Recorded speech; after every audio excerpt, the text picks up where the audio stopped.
Coleman to the Wild, a deal. Happy Canada Day yesterday. Happy Canada Day, Jack. Jack, happy Canada Day. Happy Canada Day. Yeah. Really celebrated. Yeah. And Blake Coleman's going to celebrate by moving to the States today. He gone. Say ya. That is the trade. I was expecting we'd come in and talk about boats and summer and mosquitoes. Well, I don't know. There was lots of action yesterday. Arenas, and all of a sudden it's, a serious trade to break down here. Just a quick reaction. You heard the deal happened and your thoughts. I think it solidifies Minnesota. There's a lot of reasons this makes sense for Minnesota. Yeah, lots of reasons it makes sense for Minnesota. I don't think Coleman was as revered as maybe a lot of fans in Calgary want him to be. I think I think the league likes him as an addition to a team, but he wasn't going to get you a first. Yeah, I agree. He'd have been gone already. Yeah. And I think the Flames did him a favor. Not a favor, but get you to a place to win. We're not going to bring you back, Blake, and play you here to try and maximize and get a little bit more and upset your whole damn family. You've got the whole summer to get settled in Minnesota. Yeah. Go. We'll put you in a spot where you get a chance to win. I think it's a solid by Conroy and the Flames, and I think it's good for Minnesota, and it opened up for the Flames. We talked about it. Players. They had too many wingers. You could argue they still have too many defensemen. They delete a winger in this transaction. It's D for D. I would suggest Jake Middleton's an upgrade on Olli Määttä, who spent much of last year in the press box in Utah, but did look good here when he arrived. You're missing a little snarl and toughness. Middleton will help that for sure with Lomberg gone. A mustache like that, if he wasn't playing hockey, he'd be a sheriff, Rhett. Let's be honest, maybe a welder. That's real good. Pipeliner. Some other details on the trade, half retention on Coleman. So the Wild get a very good shutdown winger at $2.45 million. That makes a lot of sense for Minnesota. They end up taking on a little more money. Middleton makes 4.35 and Maatta makes 3.5. So Minnesota's total outlay here is around $6 million. Flames lead half of Coleman and Middleton at 4.35 for another 3 years. Middleton's an asset they'll be able to turn around and spin out, not unlike what we just saw them do with Maatta and what we expect them to do with Zach Whitecloud over the next 2 years at some point.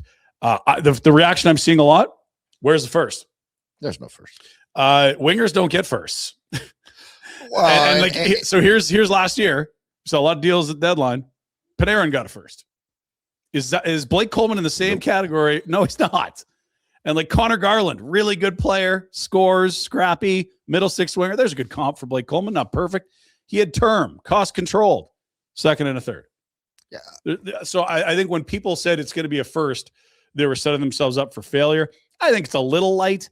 You'd love the second rounder to not be in 3 drafts sooner. I don't know. Don't they have too many picks coming up? Well, it's just you can always. Yeah, but you. I want the picks sooner because you can always trade them for later picks if you want. Well, yeah, it's nitpicking. It's an asset. It's an asset. It always felt like it was going to be a second plus for Coleman. And now we'll see what Jacob Middleton is. He's coming off a down year, but was a pretty important piece of that Minnesota blue line since picking him up from San Jose. Good last year. I didn't think he would. I thought I actually remember to take a shot. The new plane. Welcome to town. But he sucks. It had to be the playoffs. They're missing Brodin too. A little extra pressure on him for sure. We'll see what he is. You're not building your team around Middleton. You're not. He's get out there, give you some grit, maybe whatever. It's a common thread in these deals. When they move Anderson, they get back a player. When they move Weegar, they get back a player. Now you move Coleman, you get back a player. It's just other assets that can place hold for now. And then when the Carls of the universe arrive, you can spin them out for other middling assets for Middleton, whatever. Sure. Toughness doesn't hurt. It's not a home run for the Flames. I love it for the Wild. Very good. But it's not a disaster class here. You were never going to get a first for Coleman. And to be fair, you go from having too many wingers now to only 1 too many wingers for this upcoming season. Exactly. They needed to make room for some other kids to play. Welcome back to the program. The Calgary Flames have moved Blake Coleman to the Minnesota Wild. A busy day today. We thought it'd be a good day to get Jim Playfair on because, everything just screeches to a halt on July 2nd. Not today.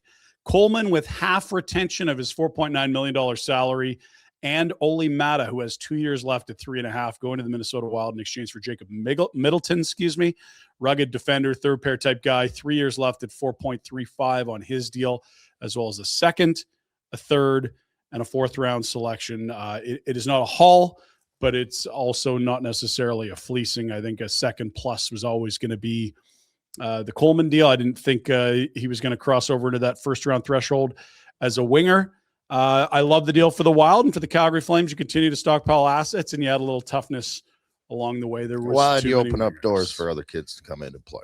Yeah, I mean, just this morning, I always write the lines down every day. Your top line before this trade would have been your wingers are Coleman and Farabee. The next line is Gridden and Coronado. Your third line wingers, Sharon Govich and Zary, who's still here, and we'll see if he remains that way until camp. You also added Maxim Siplikov in trade with the Devils when you got Nemec. You also have a Pospisil and a Klapka. You're expecting full health for Huberdeau and Honzik at some point. I mean, there's too many wingers there. Those are all wingers we named, and maybe Pospisil does slide down the middle, but there's no Siplikov on there. There's no Huberdeau on there. Yeah. There's no and Honzik has been slid in there. Huberdeau now up to the top line there, but you needed to open some spots on the wing, and that doesn't mean you give Blake Coleman away. They didn't. The second's in 29, the third this coming draft, so a year from now, and the fourth rounder is that 28 draft in the middle. They're not done, Rhett. They still have too many bodies. I don't think you're right. I think they've got too many bodies. I think there's a lot of being held up by what's going on in Dallas, Roberts. Like but you got to move forward. So yeah, we did see Dallas make a trade on the weekend. Maverick Bourque is off to Nashville for a second and a third. If this return feels a little light, think about how you would have felt about the Flames and Maverick Bourque. I mean, they're getting a similar return for Blake Coleman, who's not heading into his prime, who only has 1 year of team control. Wingers just don't get a lot, friends. That's the moral of the story. If Blake Coleman's a center, you're getting the first plus. If you're hung up on this trade, you've lost. You lost the plot a bit. Yeah. Mm-hmm. Yeah, and I do think there's still some good returns out there when you look at what decision they make on Zach Whitecloud in the next 2 years. Morgan Frost in a walk year. Their build is going to be built on the lottery balls in May or whenever the hell Gary throws that. Like that. Those are your difference makers. Unless you 100%. Take a stab and went after a guy like Mason McTavish and he turned it, but you haven't. Yeah, their stab was Nemec, and I don't mind that one at all. And do you think moving Blake Coleman helps the lottery balls? I think he does. I mean, doesn't you're not getting better by deleting Blake Coleman, and we knew this wasn't a 1 year picking in the top 10 and then they'd be back. No, so assets, get some talent in when you get a chance to draft. You got the kid, Jimmy Playford just told you he's going to be good. I am curious how that goes, because you talked about camp here. It feels like he's going to have to make a decision before camp in a way. You know what I mean? Because if you're committed to North Dakota and you're committed to play there, you're not coming to camp here. You're in North Dakota. So maybe this summer he signs and he comes to camp. Maybe they get together and say, go there. We'll sign you in the spring if you have a good year. But I don't know that you can come to camp, play games, and then end up going the NCAA route. It might have to be back to Prince George, or you could theoretically maybe use that 19-year-old season exemption for the Wranglers. It's a curious spot because he is committed, but he's also got this 6 overall that, he's met and exceeded any expectation anyone's had for him since he showed up in junior. Committed doesn't mean F all. Fair. Yeah. The team, and I'm sorry, it's true. The team. If he wants to sign him, they want to sign him. He's signing. Yeah. So. Yeah. That's a valid point. I don't think that Conroy or Carroll should be worried about what he said to the North Dakota. I'll tell you what, the schools aren't worried about. They're coming up here trying to get you to come down there, right? Mm-hmm. Like they're not worried about what you've stepping on anybody's toes. And those commitments are, well, I'm going to go to North Dakota, and he would. But but the schools can release you as well. Like it's it's not. I don't worry. I don't even think about that part of it. Like, North Dakota shouldn't be part of my concern right now from Carson Carroll. Yeah, if you're Carl's and you're Conroy and you sit down, it's like, okay, what's our plan? Because you've got lots of options. But if his, I'm not convinced the school is the right move for these. I don't know. I guess maybe it's boring to you. Boomer probably roll his eyes and go, "What the hell are you guys talking about?" But it's 32 games for Carson Carroll's. Carl's might be a guy that wants to play more and doesn't need I'm going to add mass in the season. Like obviously a guy like Wittenbach, who's not a defenseman, but it's a smaller slider guy coming from the USHL. Is like, this is going to be great for me. I'm going to play 2 games a week. I'm going to lift every Monday. I'm going to add mass in season. Those aren't Carson Carl's issues. He's huge. He's big already. And the college hockey is bigger and stronger than junior hockey. Sure. Because the boys are older. Absolutely. But it is only 32 games. And maybe that's a great thing. I don't know. I know that at one point in the AHL moved out west and they had way less games. They got annoyed with it. Yeah, when the Flames had a team in Stockton. Like it was almost okay. Now we've gone too far. Now we got 2 goalies. Who's getting we one game? No reps. There's no games. We need some gameplay, not just practice time. Hey, all you dusters.